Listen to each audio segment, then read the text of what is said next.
अस्सलाम वालेकुम नाज़रीन, गिरदोपेश रज़ी के साथ मैं इस वक्त मुल्तान के मुज़ाफ़ात में मौजूद हूँ और हेड मोहम्मद वाला के करीब हम इस वक्त सारे दोस्त आए हुए हैं और यहाँ ज़हूर शमसी साहब हैं जो पाकिस्तान पीपल्स पार्टी के साथ भी उनका ताल्लुक़ है और वो हमारे ऑफिस से भी उनका एक ताल्लुक़ है।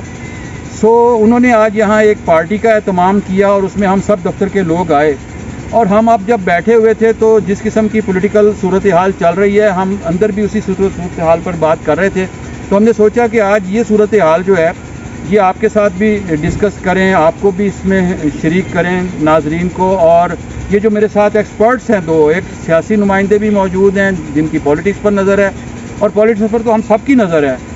मेरे जो दोस्त मेरे साथ हैं APP के हेड हैं इफ्तिखार काजी साहब और उनके साथ आतिफ इस्माइल साहब हैं, ये सीनियर रिपोर्टर हैं एसोसिएटेड प्रेस ऑफ पाकिस्तान के। हम इनसे भी पूछेंगे और मैं शमसी साहब से आगाज़ करूँगा। शमसी साहब, जिस तरह की सिचुएशन चली है, जिस तरह का सूरत हाल पैदा हुई है और जिस तरह हमने कल अदालतों को देखा है और अदालतों ने एक लंबी बहस चली है सुप्रीम कोर्ट में और उसके बाद एक फ़ैसला आया है जिसे बाज़ लोग कह रहे हैं कि वो यकतरफ़ा फ़ैसला है, बाज़ लोग कह रहे हैं कि नहीं ये बिल्कुल आइनी फ़ैसला हुआ है, कानूनी फ़ैसला हुआ है।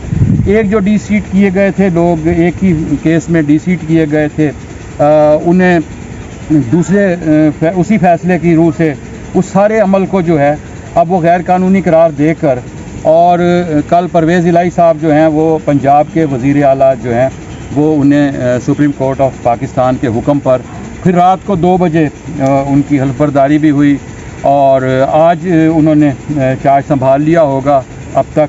और PDM भी इस हवाले से, आप सियासी सूरत हाल और सियासी जमात के नुमाइंदे की हैसियत से भी मैं आपसे बात करूंगा कि आप इस सूरत हाल को कैसे देख रहे हैं? सर, ये गैर यकीनी सिचुएशन बनी हुई है। कल तक जिस तरह अदालतों को घसीटा जा रहा है, पहले पाक फ़ौज को घसीटा गया है सियासत में, अब अदालतों को घसीटा गया है। ये सारे इदारे मिल के ना एक ऐसा सिचुएशन बनी हुई है जिसमें मुल्क जो है ना वो बुरान की तरफ जा रहा है। सियासी पार्टियों का तो इतना वो नहीं है जितना मुल्क जो है ना वो नुकसान की तरफ जा रहा है। डॉलर देखें आज 240 पे चला गया है और ये इस तरह की सिचुएशन जो बनती जा रही है मुल्क का बेड़ा गर्क हो रहा है। अब ये अदालतों को भी देखना चाहिए, इदारों को भी देखना चाहिए। ये जो सिचुएशन बन गई है ना सर, ये कोई समझ इसमें आपका इस सारी सिचुएशन में पाकिस्तान पीपल्स पार्टी जो है वो एक अपना रोल प्ले कर रही है और बाज़ लोग कहते हैं पीपल्स पार्टी की वजह से ये सिचुएशन क्रिएट हुई है क्योंकि आसिफ जरदारी साहब ने जो रोल प्ले किया उसके नतीजे में बाज़ लोग कह रहे हैं ये सिचुएशन। नहीं, आसिफ अली जरदारी साहब ने तो जमहूरियत का ही हमेशा वो किया है, प्रचार किया है और वो गैर आइनी गैर जमहूरी कोई वो स्टेप नहीं लेते। तो इंशाल्लाह ये भी अब जो इन्होंने अदालत ने किया है ये कोई पार्लिमानी तरीके से नहीं हुआ।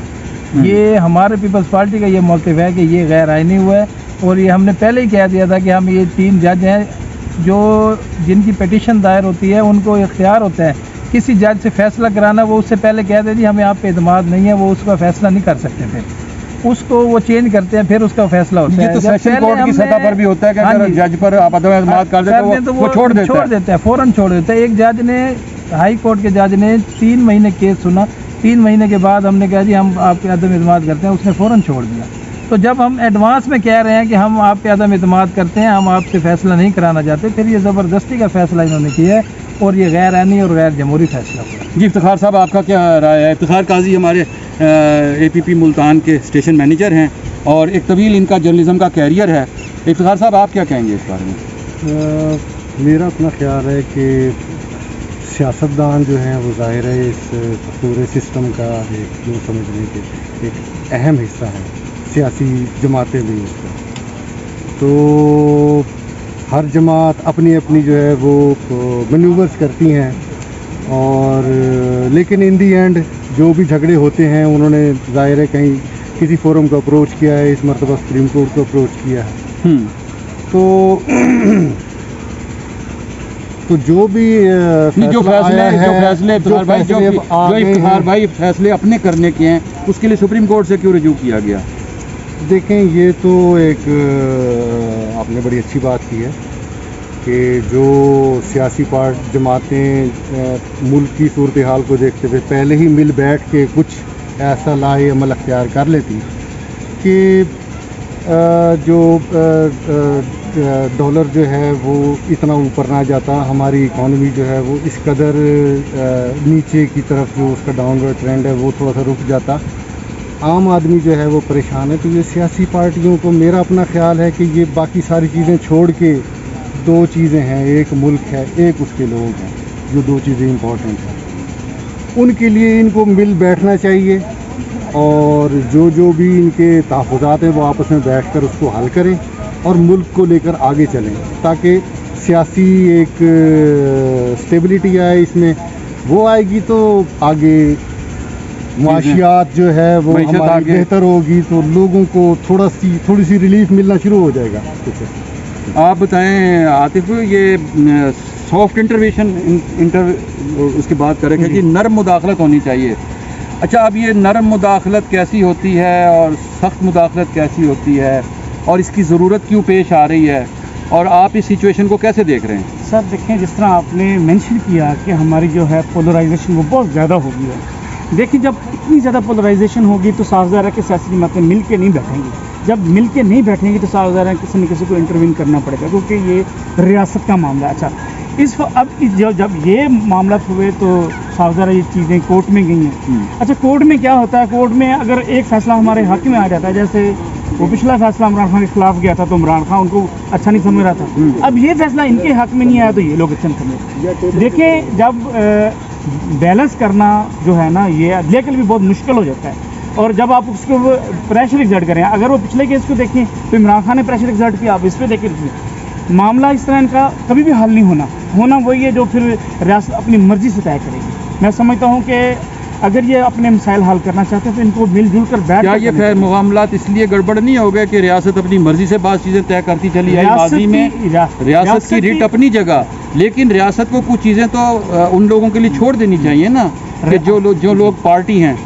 हमारा सबसे बड़ा मसला ही यही है कि हमारे जो रियासती इदारे हैं वो फिर मुदाखलत करना शुरू कर देते हैं और वो पूरा टाइम टेन्योर जिसका बनता है उसको फिर मिल नहीं सकता, जिसकी वजह से हमारे मसाइल को हमेशा वैसे ही रहते हैं। और मैं समझता हूँ कि जमहूरियत को प्रमोट करने के लिए जितना इनका आईनी किरदार बनता है इदारों का, ये वहीं तक अपना महदूद रखें तो ये ज़्यादा बेहतर है। लेकिन अगर हमारे सियासी लोग आपस में इतने पोलराइज हो जाएंगे तो साफ ज़्यादा फिर किसी को स्पेस मिलेगी और वो लोग। बहुत अच्छी बात की आपने कि तमाम इदारों को अपनी अपनी आईनी हदूद में रहते हुए अगर सब लोग अपना अपना किरदार अदा करें और अपनी आईनी हदूद से तजावज़ ना करें और आइन में भी कोई छेड़छाड़ ना करें, और जैसे बाज़ लोग ये कह रहे हैं कि अब हम अदालतों के इख्तियारात को महदूद करेंगे, ये सोच भी अच्छी नहीं है। अगर सब अपनी हदूद में रहकर काम करें, अदलिया का, मुकन्ना का, इंतज़ामिया का एक अपना अपना रोल है, ये सब अपना अपना रोल अदा करें। आखिरी बात के लिए मैं इफ्तिखार साहब आपसे कहूँगा कि आप इसको कैसे वाइंड अप करेंगे?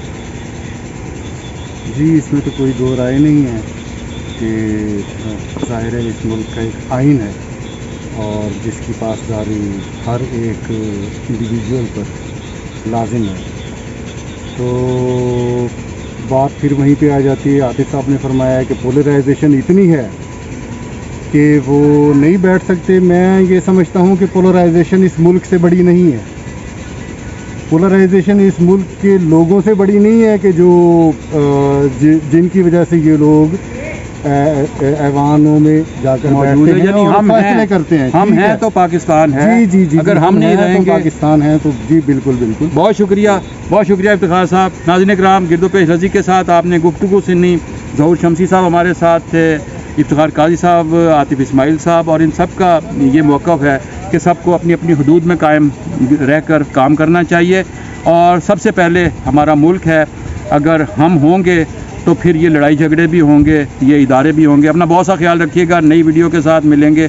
बहुत खुदा हाफिज़। आपकी राय का मुझे इंतज़ार रहेगा। देखते रहिए गिरदोपेश रज़ी के साथ।